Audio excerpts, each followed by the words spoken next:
There is a crack in the foundation of your life. You feel it, don't you? A silent hairline fracture that runs beneath the surface of your daily routine, your relationships, your career. On the outside, everything looks stable. The walls are painted, the furniture is arranged, but inside you can feel a tremor, a sense that the whole structure is becoming unstable. You've been ignoring it, patching the cracks with distraction and telling yourself it's just stress. But it's not stress, it's a summons. In the next few minutes, the great psychologist of the soul, Carl Jung, is going to show you that this internal collapse is not a sign that you are broken. It is a sign that you are being called to awaken. And by the end of this video, you will not only understand the symbolic language of your own suffering, but you will also see the terrifying, liberating leap you must take to step out of the life you have been pretending to live and into the one that is waiting for you. This is not a self-help video. This is an intervention. Part 1. The sickness of normality. We are born into a world that has a script for us. Go to school, get a job, find a partner, buy a house, post smiling photos. Don't make too much noise. Don't ask too many questions. Be grateful. This is the gospel of normality. And for most of your life, you have been a faithful disciple. You followed the rules, you played the game, and you built a life that from the outside looks like a success. But inside there is a growing sense of unease, a quiet, persistent feeling that you are an actor playing a role in someone else's movie. You say the lines, you hit your marks, but you have forgotten who you are when the cameras are off. This feeling is not a defect. It is a sign of life. It is the faint but insistent pulse of your authentic self, buried beneath layers of social conditioning, parental expectations, and the suffocating weight of who you are supposed to be. Carl Jung called this the persona, the mask we wear to navigate the social world. The persona is not inherently bad. It is a necessary tool for survival. But it becomes a poison when we forget it is a mask. It becomes a prison when we mistake it for our true face.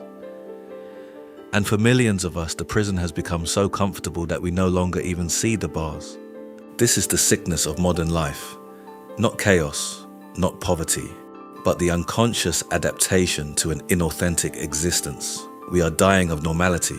The problem isn't that your life is bad. For many, the life is objectively good. The problem is that it's not yours. It's a life assembled from a catalogue of acceptable choices. A life built to please everyone but the person who has to live it. The system is designed to keep it that way. It offers us an endless buffet of distractions to keep us from ever having to sit in silence and ask the terrifying question, is this it? We have Netflix, social media, endless content, all designed to prevent us from hearing the one voice that matters, our own. But the soul is persistent. When it is ignored, it does not go away. It simply changes its language. The gentle whispers of discontent become the shouts of anxiety. The vague feelings of emptiness become the crushing weight of depression. The tiredness becomes a bone-deep exhaustion that no amount of sleep can cure. Your suffering is not a sign that you are broken. It is a sign that you are waking up. It is the alarm bell of the psyche, screaming that the life you are living is too small for the person you are meant to be. The structure is crumbling not because you are weak, but because you are strong enough to no longer fit inside it. What you are experiencing is not a breakdown. It is a breakthrough. It is the beginning of a journey that Jung called individuation, the process of becoming who you were always meant to be. And the first step on that journey is to accept a radical truth. The normality you have been chasing is the very thing that has been making you sick. And so, the crack appears. Not as a dramatic explosion, but as a slow, creeping disillusionment. The job you once coveted feels like a cage. The relationship that once defined you feels like a script. The person you see in the mirror feels like a stranger. This is not failure. This is the beginning of sight. You are starting to see the matrix, and once you see it, you can never unsee it. This is the point of no return. The moment you realize that the path you are on, no matter how gilded, leads to a destination you do not want to reach, the pain of staying the same has finally become greater than the fear of the unknown. This is the sacred wound, the holy discontent. It is the signal that your apprenticeship in the world of illusion is over. It is time to come home. Part 2. The language of the soul. So, the life you've built is a prison, a comfortable, well-decorated prison, but a prison nonetheless. And your soul is staging a jailbreak, but it doesn't use force. It uses a secret language, a language of symbols, feelings, and synchronicity. Have you ever had that experience? You're at a breaking point, utterly lost, and suddenly a book falls off a shelf. A conversation with a stranger hits you with profound clarity, or a video like this appears in your feed, seemingly out of nowhere. This is not a coincidence. This is the language of the soul. Jung proposed the concept of synchronicity to describe these moments of meaningful coincidence, where the outer world seems to conspire to give you exactly what you need, exactly when you need it. It's not magic. It is the expression of a deep intelligence within you. Your unconscious mind is not just a dark basement of repressed memories. It is a living, breathing intelligence that is constantly working to guide you toward wholeness. When you are on the verge of a major transformation, the unconscious intensifies its communication. It starts to magnetize the people, the information, and the symbols that you need to take the next step. It's as if your soul is sending out a signal, and the universe is responding. But this language is subtle. It doesn't shout. It whispers. It doesn't give you a logical step-by-step plan. It gives you a feeling, a resonance, a sense of uncanny recognition. You see a symbol, you hear a song, you have a dream, and a part of you just knows, this is for me. This is why your suffering has become so acute. The anxiety, the emptiness, the despair, these are not random malfunctions. They are symptoms with a purpose. They are the psyche's way of forcing you to stop, to listen, to look for a different kind of answer. They are designed to make the familiar world so unbearable that you have no choice but to turn inward. Society, of course, will tell you to ignore these signs. It will offer you a pill, a diagnosis, a 5-step plan to get you back to normal. But you know now that normal is the disease. You don't need to be fixed. You need to be freed. Your pain is a sacred messenger. It is telling you that the old way of living is over. The old you is dying. And in its place, something new is trying to be born.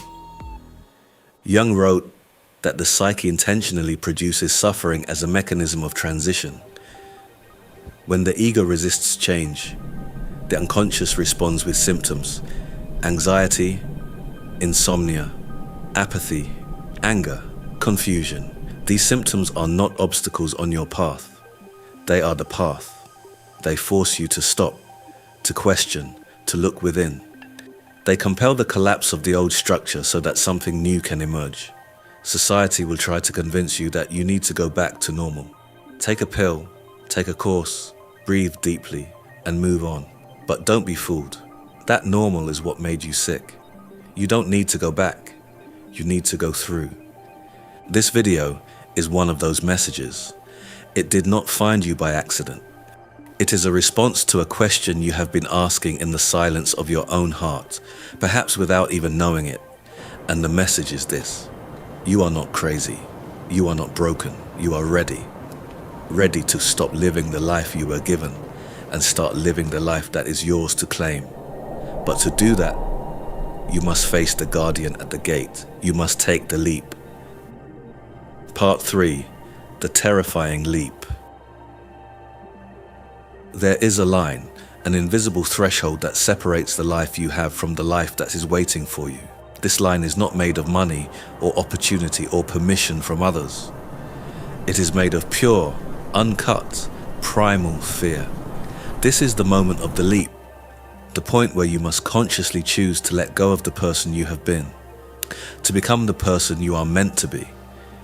It is the most critical and the most terrifying moment in the entire process of individuation. And it is where most people turn back, because to leap is to abandon all certainty. It is to step off the solid ground of your known life, the stable job, the predictable relationship, the approval of your family, and into the void. It is to say no to the life that looks right on the outside, to say yes to a feeling on the inside that you cannot logically explain. As you approach this threshold, an inner dragon awakens, an ancient, powerful archetype of resistance whose only job is to protect the status quo. It will whisper and then it will roar. You're being foolish. You're not ready. You'll lose everything. You'll disappoint everyone. You will fail. This voice is not a warning. It is a test. It is the guardian of the portal. And the secret that no one tells you is that the fear it generates is not a sign to retreat. It is the marker that you are in exactly the right place. Fear is the compass pointing you toward the sacred. The more you fear the leap, the more you need to take it. Jung said that the encounter with the self is at first an encounter with one's own shadow. Before you find freedom, you must walk through the fire of everything you have been avoiding. The grief for the life that must die, the shame of disappointing others, the terror of not knowing what comes next. This is not a journey for the faint of heart. It will ask you to disappoint people. It will ask you to walk away from things you have invested years in. It will ask you to sit in the discomfort of not knowing, but the alternative is a slow, spiritual death. A life of quiet desperation, lived in the grey twilight of what could have been. You are not here for that. The very fact that you are feeling this pain is proof that you are destined for something more, something real, something true. Your breakthrough is not on the other side of the pain. It is in the pain. The pain is the fuel. The pain is the guide. The pain is the call to adventure. And it is a call that you can no longer afford to ignore. Because the moment you take the leap, even if you are stumbling, even if you are crying, even if you are consumed by doubt, you discover a truth that changes everything. On the other side of fear, there is not death, there is life, real life, a life of presence, of authenticity, of meaning. You do not need to be 100% ready. You will never be 100% ready. You just need to be more committed to your own becoming than you are to your own comfort. You just need to be tired enough of the lie to be willing to risk the truth. This is the choice that separates those who exist from those who live. It is the choice between the safety of the cage and the terror of the open sky. And if you are still watching this video, it is because a part of you has already chosen. The only question is, what is still holding you back? Part 4. The Myth of the Savior. There is one last illusion to shatter. It is the most seductive and the most dangerous of them all. It is the belief that someone is coming to save you. A partner, a mentor, a therapist, a guru, a perfect job, a new city. We spend our lives waiting for an external force to arrive and grant us permission to live, to heal, to be free. We are waiting for a savior. This is a childish fantasy, and it is keeping you trapped. No one is coming. No person, no book, no video can take the leap for you. The journey of individuation is, by its very nature, a solitary one. Others can point the way. They can offer a map. They can hold a lamp. But they cannot walk the path for you. Every step must be your own. This is the moment of radical responsibility. It is not about blaming yourself for the pain you have endured. It is about accepting that, from this moment forward, the responsibility for your own liberation is yours, and yours alone. Even if others cause the wound, the healing is up to you. The system we live in profits from your passivity. It wants you to remain a patient, a consumer, a follower. It wants you to believe that the answers are outside of you. But you have waited long enough. You have outsourced your power for the last time. To take radical responsibility is to reclaim your life from the hands of others. It is to stop waiting for permission to leave the job that is killing your soul. It is to stop waiting for a sign to end a relationship that is draining your spirit. It is to stop waiting for the perfect moment to begin. And here is the hardest part of all. There will be no fanfare. No one will throw you a parade for choosing yourself. In fact, many people will be confused by it. They will call it selfish. They will call it reckless. They will say you have changed, and they will not mean it as a compliment. Because when you begin to live authentically, it holds up a mirror to everyone around you who is still pretending, and that mirror is uncomfortable. But you cannot afford to shrink yourself to make others comfortable any longer. You have been doing that your whole life, and look where it has brought you. The world does not need another person sleepwalking through a life they never chose. It needs you, awake, alive, and fully in possession of yourself. It needs the version of you that stopped waiting for permission. The version that looked fear in the eye and crossed the threshold anyway. That person is not some distant future ideal. That person is who you already are, underneath all the conditioning, all the masks, all the years of playing it safe. The work of individuation is not about becoming someone new. It is about stripping away everything that was never you, until what remains is undeniably, irrevocably yours. The ego will scream that it is impossible, that you are not prepared, that you are not strong enough. The ego is a coward. It is programmed for survival, not for life. Your soul, on the other hand, is not interested in survival. It is interested in living. And on the other side of this final, terrifying acceptance that you are alone in this, that the choice is entirely yours, lies the beginning of true adulthood.